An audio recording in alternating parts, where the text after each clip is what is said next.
सम्मानित आपका करता नाम हूँ। बड़ा चर्चित रहता है, सरकार प्रदीप मिश्रा सरकार। हमारे बाबा जी के माध्यम से ये रहा है, उनके द्वारा ही सरकार शब्द का संबोधन रहा। आपके पास कौन से प्लान, ऐसी कौन सी स्कीम है जो पूरे समाज को स्पेशल फायदा होगा? जो पिछले की सरकारें रही हैं या हमारे जो वहाँ पे जनप्रतिनिधि चुन के गए हैं, रोड और नाली खड़ंजे की राजनीति करते चले आए। मेरा ये लक्ष्य है कि वहाँ इंडस्ट्री डेवलप हो। आप विधायक बनते हैं कि जयसिंहपुर को रोजगार मुक्त बनाकर ही छोड़ूंगा। काउंसिल के माध्यम से 40 बड़ी कंपनियों को अप्रोच किया है। आपने विधायक से कहा नहीं ऐसे काम करिए? सलाह उसको दिया जाए जो अमल करे। मैं देखता हूँ हमारे विधायक जी दिन भर रोड नाली खड़ंजा में ही परेशान। आप रोड मांग रहे हो, इंडस्ट्री आ जाएगी तो रोड ऑटोमेटिक हो जाएगा। डबल इंजन सरकार की नाली खड़ंजा तक सीमित हो गया। सोच को बदलने की जरूरत है, नहीं कर पाते हैं, पब्लिक डोमेन में बाहर हो जाते हैं। गृह मंत्री जी की बातों को फॉलो किया। कार्यशैली को मैं बड़ा माइक्रो लेवल पे देखता रहता हूँ। एक व्यक्ति इतनी बड़ी संस्था को कैसे पूरे विश्व पटल पे लाके खड़ा कर दिया। आप हैं अमित शाह जी के भक्त, अगर गठबंधन को चली गई तब तो दिक्कत हो जाएगी। केंद्र सरकार और प्रदेश सरकार की योजनाओं का जन जागरण संपूर्ण भारतवर्ष में कर रहा हूँ, कहीं न कहीं सानिध्य या उनका आशीर्वाद प्राप्त है। ये मुद्दा उठाकर आप युवाओं को अपनी तरफ आकर्षित करना चाहते हैं। यही मुद्दा प्रशांत किशोर ने पूरे बिहार में उठाया था, बड़े स्तर पे उठाया था। आप एक इस तरीके के नतीजे आए तो प्रशांत कुमार का जो हाल हुआ। प्रशांत किशोर जी के पास कोई ड्राइंग नहीं। आप पर लोग विश्वास तब करेंगे जब आप उसके साथ एक कदम साल चल के दिखाएंगे, वो साबित करना पड़ता है। लेकिन उसको ग्राउंड पे यथार्थ पे उतारना बहुत टफ टास्क होता है रमन जी। ये मुद्दा नहीं, ये मेरी व्यक्तिगत पीड़ा है। मैं भी जयसिंहपुर हटा के आपको कहा जाए सुल्तानपुर या बगल किसी और सीट से चुनाव लड़ना? नहीं, पहले घर दिया फिर मस्जिद दिया। मैं जयसिंहपुर को अपना परिवार मानता था, मानता हूँ, मानता रहूंगा। और मैं वहीं का लाल हूँ, वहीं का बेटा हूँ। मुझे जो सही लगता है 2027 विधानसभा चुनाव, जिसकी तैयारी में ना सिर्फ सत्ताधारी पार्टी और ना सिर्फ उत्तर प्रदेश की सबसे बड़ी पार्टी समाजवादी पार्टी लगी हुई है। इस समय एसआईआर का दौर चल रहा है। सभी अपने अपने वोटरों को मजबूत कर रहे हैं और नाम ना करते उसका प्रयास कर रहे हैं। लेकिन इसी एसआईआर में सभी पार्टियां अपने उन लोगों के साथ उनको ट्राई कर रही हैं जो लोग 2027 में चुनाव लड़ना चाहते हैं। तमाम ऐसे नेता 2027 के मैदान में कूदना चाहते हैं और विधायक बनना चाहते हैं, माननीय बनना चाहते हैं। वो तैयारियों में लग गए हैं और अपने अपने क्षेत्र में लोगों से मिल रहे हैं। ऐसी एक सीट है सुल्तानपुर की जयसिंहपुर सदर सीट, जहां से विधायक तो अभी भाजपा का है, लेकिन वहां पर इस समय जो चर्चा है प्रदीप मिश्रा सरकार की है। तमाम वीडियो अक्सर उनके सोशल मीडिया पर दिखते हैं। वह लोगों से मिलते हैं बड़े बड़े काफिले के साथ, हजारों लोग, सैकड़ों लोग, बड़ा कार्यक्रम भी उन्होंने इस बीच में किया है। हम उनसे बात करेंगे और जानेंगे क्या उनकी तैयारी है और कैसे वो चुनाव लड़ेंगे, कैसे टिकट मिलेगा उनका, क्या पार्टी से उनकी क्या बात हुई है, दिल्ली से लखनऊ तक उनकी क्या बातचीत है और लोगों से वो मिल रहे हैं तो उनको कैसा रिस्पांस मिल रहा है। बहुत बहुत स्वागत है आपका। धन्यवाद रमन जी। क्या आपका तैयारी है, कैसी तैयारी चल रही है आपकी? तैयारी नहीं कहेंगे इसको, एक जयसिंहपुर परिवार को जोड़ने का काम किया जा रहा है, जो तमाम चीजों से पीड़ित रहा है और छोटी छोटी समस्याओं को लेकर उसको भटकना पड़ता है। तो उसको देखते हुए, क्योंकि उसी परिवार का मैं सदस्य हूँ, मेरा मानना है कि अगर हम अपने परिवार को सुरक्षित कर सकें तो ये बहुत बेहतर होगा हमारे लिए और समाज के लिए भी, हमारे परिवार के लिए। आप एमएसएमई पीसीआई के नेशनल चेयरमैन हैं और दिल्ली में आप ज्यादातर बैठते हैं। दिल्ली में आपका काम काज है, वहां से कई प्रदेशों में आप जागरूकता फैलाते हैं कि कैसे युवा रोजगार की तरफ बढ़े। अब आप एक जनपद इन एक विधानसभा क्षेत्र के मैदान में उतरे हैं। कैसे आप, क्या प्लानिंग है कि आपके पास कौन से प्लान, ऐसी कौन सी स्कीम है जिसके चलते युवाओं को और पूरे समाज को स्पेशल फायदा होगा जो और कोई नेता नहीं दे सकता?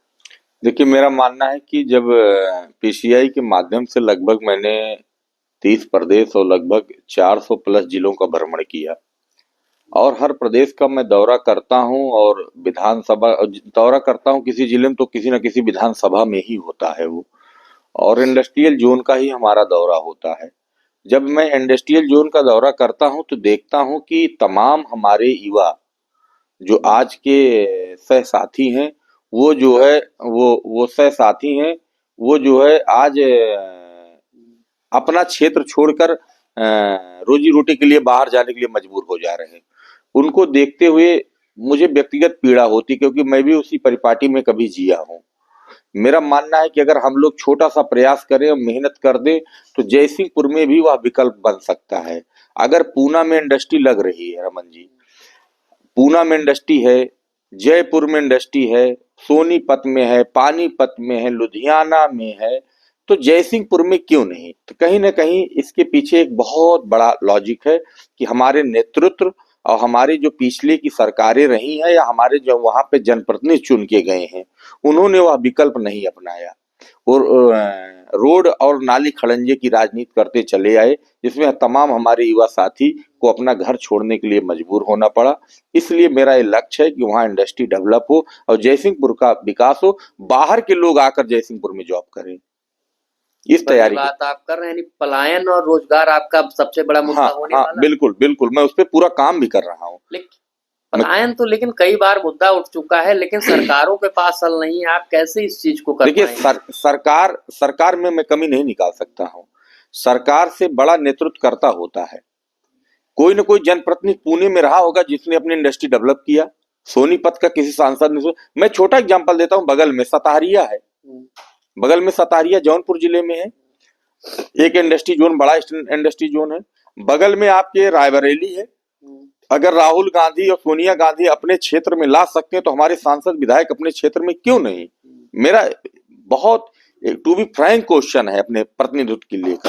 अगर सरकार ने तो पॉलिसी पूरे प्रदेश में बनाया, हर लोग अपनी जगह इंडस्ट्री, आज सीएम युवा उद्यमी चलाया जा रहा।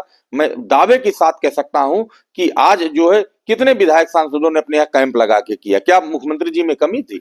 यानी आप विधायक बनते हैं तो युवा रोज बेरोजगार है, उन्हें रोजगार बिल्कुल और बिल्कुल जयसिंहपुर में ही मिलेगा। हाँ, मैं तो ये चैलेंज नहीं, ये ओथ ले चुका हूँ कि जयसिंहपुर को रोजगार मुक्त बनाकर ही छोड़ूंगा।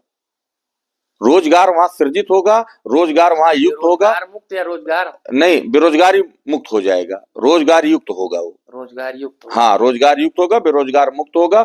और लगभग मैं काउंसिल के माध्यम से 40 बड़ी कंपनियों को अप्रोच किया है, जैसे बर्जर है। जयसिंहपुर को फायदा मिलेगा आपके पीसीआई चेयरमैन होने का? हाँ बिल्कुल मिल भी रहा, और उसका अप्रोच धीरे धीरे संपर्क साधे जा रहे हैं। सबसे बड़ी बात है कि आज 4 साल हो गया जयसिंहपुर में इंडस्ट्रियल जोन कार्यबंद। एक गांव को लगभग 700 एकड़ प्लस जमीन को लैंड एक्विजिशन किया गया। आज सबसे बड़ा दुर्भाग्य है कि किसी सिंगल व्यक्ति ने उसके लिए।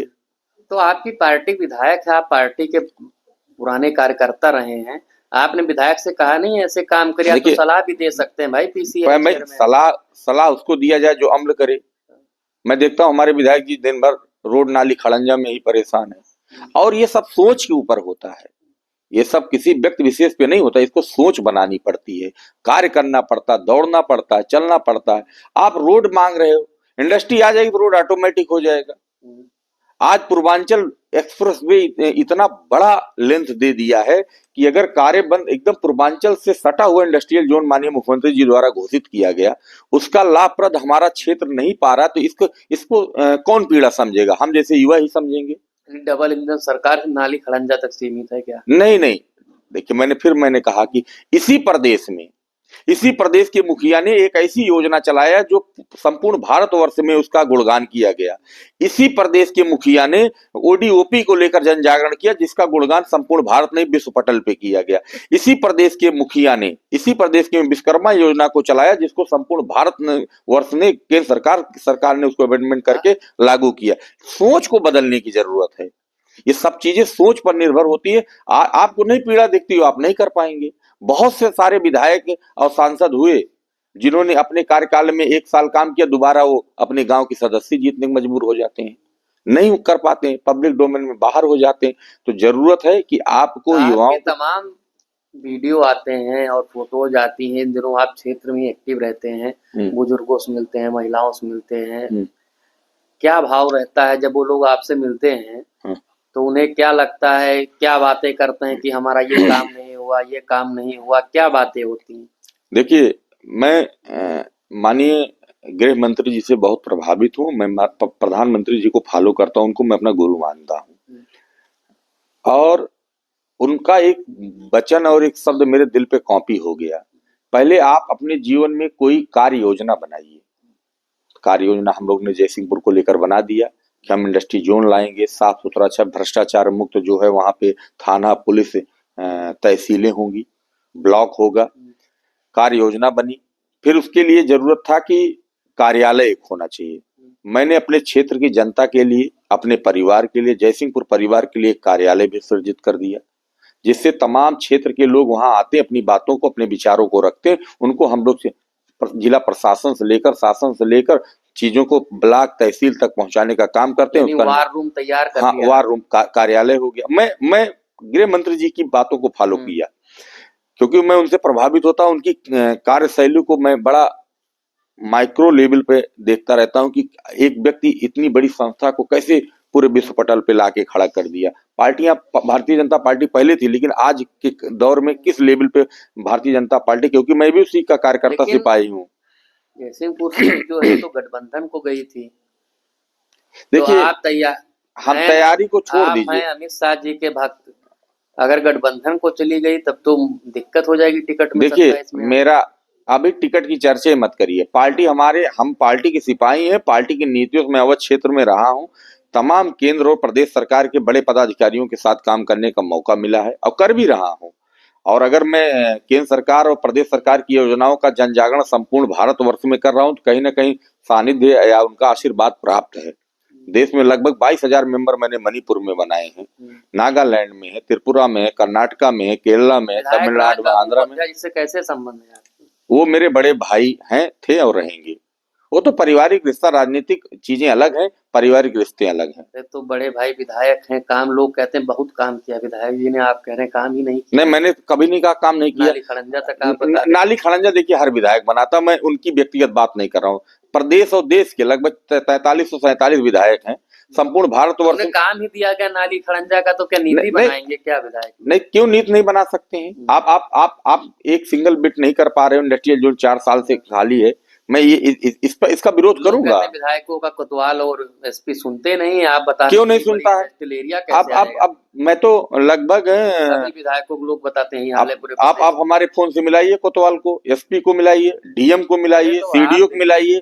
अभी आप A1 कॉल पे फोन उठाएंगे और काम कर रहे हैं। अधिकारियों के ऊपर दोषारोपण करना गलत बात है। अब आप डिपेंड करता है उनके साथ कैसे बॉडी लैंग्वेज, कैसे व्यवहार से बात करते हैं, ये डिपेंड करता है। भोज किया था आपने, हाँ, बड़े नेता को बुलाया था, हजारों लोग आए थे। शक्ति प्रदर्शन था क्या चुनाव से पहले? नहीं, चुनाव का शक्ति प्रदर्शन नहीं था।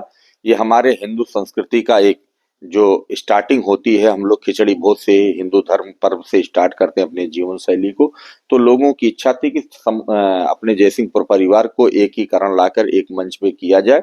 और हमने श्री कमलम भवन का, मानिए हमारे बड़े भाई हैं, गार्जियन हैं, मार्गदर्शक भी हैं, विजय बहादुर पाठक जी को इनवाइट किया, जिसमें संपूर्ण जिले की पूरी टीम थी और सब लोग उसमें। सभी जनप्रतिनिधि भी थे? नहीं, विधायक लोग नहीं आए। उनके क्षेत्र में शायद SIR की क्या बैठक थी, मैं नहीं जानता हूँ। विधायक जी वो भी नहीं आए। और उनके बीच में क्या रहा, कैसे नहीं रहा, क्यों नहीं आए, कारण बताओ, नहीं हम बता सकते, क्योंकि मुझे भी इस चीज का दुख है। मैं तो उनको बड़ा आदर्श मानता था, मैं तो स्वयं जाके निमंत्रण दिया, लेकिन उनके अंदर भावना किस देश भावना से थी कि जो कि हमारे चौराहे से गुजरे। लोग मुझे बता रहे हैं कि 100 मीटर से गुजर के नहीं आए। क्या उनके दिल में था, क्या देश था, क्या वो सोचकर नहीं आए? उनको आना चाहिए था। ये सार्वजनिक मंच था और भारतीय जनता पार्टी का मंच था।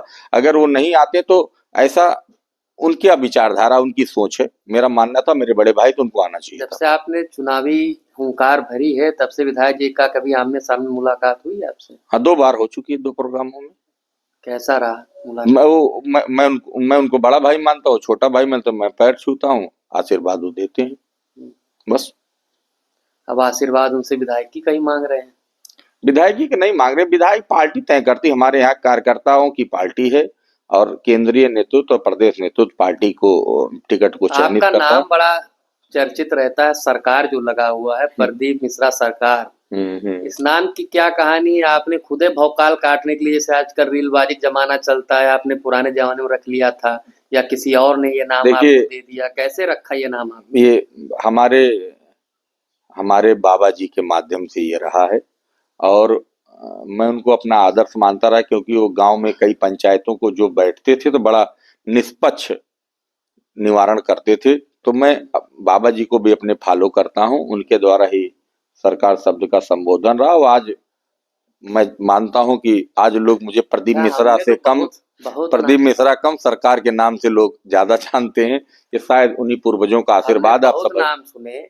कोई कलेक्टर रखता था, कोई जज रखता था, कोई पेशकार रखता था, कोई एडीएम डीएम रखता था। सरकार नाम पहली बार सुना। बाबा से आपने पूछा नहीं सरकार क्यों रख दिया? भाई सरकार मतलब तब से ताकतवर। हो सकता है कि सेवा भाव और समाज में एक नई दिशा दशा को तय करने के लिए नाम का संबोधन हो, और उसमें मां शारदे की ईश्वरीय शक्ति मिली हो। और यही है कि आज संपूर्ण भारतवर्ष ही नहीं, जहां जहां मैं जाता हूं, लोग हर कोने पे प्रदीप मिश्रा कम सरकार के नाम से। सरकारें निरंकुश मानी जाती हैं, ये सरकार कैसा है? नहीं, ये निरंकुश नहीं है, ये अपने सीधे लेंथ में काम कर रही है और करेगी। सरकार नाम का आपको नुकसान तो नहीं होगा आने नहीं वाले नहीं, दौर में कुछ सियासत नहीं, में? नाम वाम सा कोई क्योंकि कारण नहीं। सरकार में एक दबदबा टाइप चीज आती है, नाम में ही सब नाम कुछ होता है। नाम का भी गुण होता है, नाम में भी बहुत चीजें छुपी होती हैं, और नाम के ही व्यक्तित्व से आदमी काम करता है। और जब लोग सरकार के नाम से, तो मुझे भी थोड़ा उत्साह और ऊर्जा मिलती है कि देखिए मैं लोगों के लिए काम करने मोदी लायक हूँ। सरकार है तो कहाँ हाँ, तो विधायक मजा आता बनेंगे? है और अच्छा लगता है तो कि आप अब ओरिजिनल सरकार बनना चाहते हैं? ओरिजिनल है ही हूँ। ओरिजिनल उसमें कहूँ कि अभी तो डुप्लीकेट? नाम सरकार है आप। नहीं, तो ओरिजिनल हूँ। संवैधानिक व्यवस्था सरकार बनना चाहते हैं? नहीं, संवैधानिक रहूंगा तो भी इसी तेवर से काम करूंगा, यही मेरा फ्लेवर होगा, नेचर सिग्नेचर नहीं बदलेगा। सत्ता में आना या सत्ता पे शोभित होना से ही आपका नेचर सिग्नेचर बदलता, तो इसका मतलब आपके पास वो गुणवत्ता नहीं है काम करने की। आप दिखावे की राजनीति कर रहे हैं, दिखावे की सेवा। हम लोग आज भी उसी सेवा भाव से काम करते हैं, और ईश्वर ने कभी वह अवसर दिया, मां शारदे के आशीर्वाद से अगर मैं किसी पद पे सुशोभित रहा, और पद पे हूं तो वहां भी इसी तरीके काम कर रहा हूं, या विधायक, सांसद या मंत्री, मिनिस्टर, जो भी XYZ, कभी ईश्वर ने मौका दिया तो उसी तेवर और फ्लेवर से काम होगा, जिस तरीके अभी भी किया जा रहा है। आपने सबसे मुख्य मुद्दा उठा रखा है, जो कि बड़ी बड़ी पार्टियां भी मुद्दा उठाती हैं, पलायन और रोजगार। क्या लगता है ये मुद्दा उठाकर आप युवाओं को अपनी तरफ आकर्षित करना चाहते हैं, या फिर आपने जिस तरीके से प्लान बताया वो हकीकत में आपके पास है? देखिए, ये मुद्दा नहीं है, ये मेरी व्यक्तिगत पीड़ा है। मैं भी एक युवा था।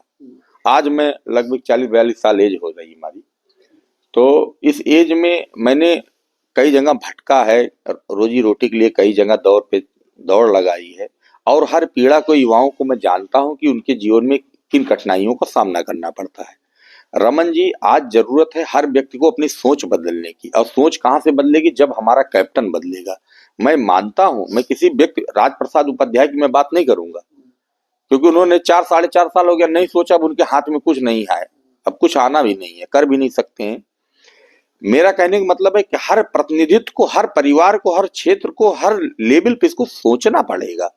क्योंकि अगर हम अपने क्षेत्र में रोजगार, देखिए, पॉलिसी देश और प्रदेश में एक बनती है, और किसी क्षेत्र को लेकर नहीं बनती कि जयसिंहपुर के लिए अलग बनी है तो लम्बुआ के लिए अलग बनेगी, कादीपुर के लिए अलग बनी है, गोरखपुर के लिए अलग बनी है। कि प्रदेश सरकार ने बहुत सारी रोजगार की योजनाएं चलाई। मैं बार बार उठाता हूं कि नेतृत्वकर्ता अगर आपका मजबूत होगा। अगर आपको जयसिंहपुर हटा के आपको कहा जाए सुल्तानपुर या बगल की किसी और सीट से चुनाव लड़ना? नहीं नहीं नहीं, मैं अगर चुनाव का मामला आएगा तो मैं अपने परिवार, पहले घर दिया फिर मस्जिद दिया, मैं जयसिंहपुर को अपना परिवार मानता था, मानता हूं, मानता रहूंगा, और मैं वहीं का लाल हूं, वहीं का बेटा हूं। अब मैं कहाँ जाऊंगा? अगर मुझे लम्बो लड़ा दो तो मुझे दिया लेके ढूंढना पड़ेगा, कार्यकर्ता व्यक्ति ढूंढना पड़ेगा। आज लगभग 262 गांव में 217 गांव में मेरी व्यक्तिगत रिश्तेदारियां हैं। 6768 परिवार हमसे जुड़ा है, जो जिनसे हमारा खून का रिश्ता है। अगर मैं वोट बैंक की बात करूं, लगभग 60 से 70 हजार परिवार। आपका वोट बैंक तो मोदी और योगी से भी बड़ा है इससे? नहीं, ये नहीं, मैं एक बात बता रहा हूँ कि हमने अपना एक जो प्लेटफॉर्म बनाया। अरे इतनी रिश्तेदारियां हैं आपकी, आप बता रहे हैं कि 200? हाँ तो है, 6768 परिवार। 68 हाँ, विथ रजिस्टर्ड है। 70,000 वोट आपका ऐसे मैं पास है, विथ मोबाइल नंबर के साथ आपको डंके, मतलब मैं आपको बता रहा हूँ। तो रिश्तेदार रहेंगे सब साथ? हाँ, अभी है नहीं, यही तो। अब जो लोग जो आपको रिश्तेदार कार्ड भी बहुत देते हैं पीछे से। नहीं नहीं, ऐसा नहीं है। आप देखिए, आप किसी को ऐसे नहीं दोषारोपण दिया जा सकता। आप किसी के आमतौर साथ, पर रीलबाजी में ये सब शायरियां चलती है, इसलिए मैंने कहा। लोग कहते हैं करे कोई देखिए, आप उसको मैंने कहा है। आप एक कहावत, न भैंसब व्यवहार न राय रिश्ता, अपने यहाँ उदी भाषा में कहा गवा, न भैंसब व्यवहार न राय रिश्ता। तो रिश्ता छोटा हो या बड़ा हो, किसी का मैं बहनोई हूँ, कोई मेरा बहनोई है, किसी का मैं साला हूँ तो मैं किसी वो साइला, किसी का मैं फूफा, कोई मेरा फूफा है, दादा चाचा नानी काका पापा, वो बहुत सारा रिश्ता है। पूरे गांव और रिश्तेदार। और लगभग कम समय में जो सम्मान, जो शोहरत, जो आदर, जो अपनापन जयसिंहपुर परिवार ने दिया, यानी वो मैं जितने बहुत दावेदार हैं उसमें आपकी काबिलियत दो है, एक तो आप रोजगार का प्लान है आपके पास, और दूसरा आपका वोट बैंक बहुत तगड़ा है। क्या इससे सहमत हैं? देखिए प्लान, मैंने अभी क्या किया कि मैं माननीय गृह मंत्री जी से बहुत प्रभावित रहता हूँ। आप अगर कोई काम करिए तो उसकी कार्य योजना आपके पास होना चाहिए, ड्राइंग होना चाहिए, आप किस फील्ड में काम कर रहे हैं, दाएं बाएं सही चले जा रहे हैं, आपको कोई पता ही नहीं। मेरा मानना है कि आपकी कार्य योजना होनी चाहिए, एक कार्यालय होना चाहिए, और उसको क्रियान्वयन करने वाली एक टीम होनी चाहिए। मैंने रमन जी बताया कि लगभग 100 लोगों की हमारी व्यक्तिगत टीम है जयसिंहपुर में, जो लगातार निरंतर रोजगार को लेकर काम कर रही है। मैंने आपको पिछली बात में अधूरा छोड़ दिया था, आपको बता दूं, लगभग 117 लोगों को हमने सीएम युवा उद्यमी का फॉर्म भरवा के लगभग 37 लोगों को डिसबर्स भी करवा दिया। ये छोटी शुरुआत है, मैं कहता हूं, मैं प्रत्याशी नहीं हूं, लेकिन आज लगभग 37-38 परिवारों में रोजी रोटी आ गई ना, एक छोटी सी पहल से। ये पहल सब में आनी चाहिए, सबको सोचना एक चाहिए। अंतिम सवाल, समय बहुत कम है। यही मुद्दा प्रशांत किशोर ने पूरे बिहार में उठाया था, बड़े स्तर पे उठाया था। आप एक विधानसभा क्षेत्र की बात कर रहे हैं, और बहुत ज्यादा मुद्दा ये उठा था, पूरे देश में वायरल था। लेकिन इस तरीके के नतीजे आए तो प्रशांत कुमार का जो हाल हुआ वो दुनिया ने देखिए, क्या लगता है कि हमारे यहाँ लोगों को ये उम्मीद ही नहीं रह गई कि हमारे यहाँ रोजगार मिलेगा?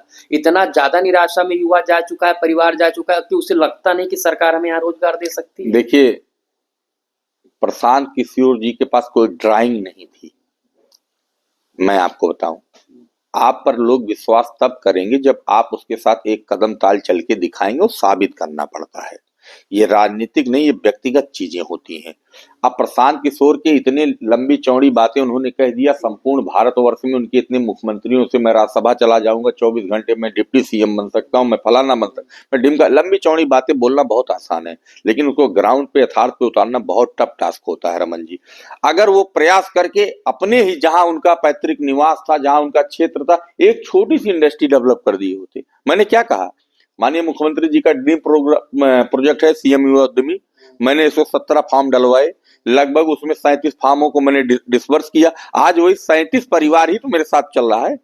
बहुत सारी चीजें हैं। सुना आपने, हमारे साथ प्रदीप मिश्रा सरकार थे, जिनका कहना है कि जयसिंहपुर में इस बार ये नए मुद्दे से चुनाव लड़ेंगे। सरकार का जो इनकी पार्टी का मुद्दा होगा वो अलग होगा, इनका व्यक्तिगत मुद्दा जिस तरीके से उन्होंने बताया कि पलायन को रोकना, वहां पर इंडस्ट्री तैयार करना, और बाकी इन्होंने किस तरीके से इनकी तैयारी है, बाकी जो दावेदार हैं टिकट के उनसे ये अलग कैसे हैं, वो चीजें इन्होंने बताई। हालांकि अब इनका अभी ये भी कहना है कि अभी ये तैयारी कर रहे हैं, पार्टी क्या फैसला लेती है ये पार्टी के ऊपर है, और जो भी होगा इन्हें मंजूर है, लेकिन जयसिंहपुर से ये अलग नहीं रह सकते हैं क्योंकि वो इनका परिवार है।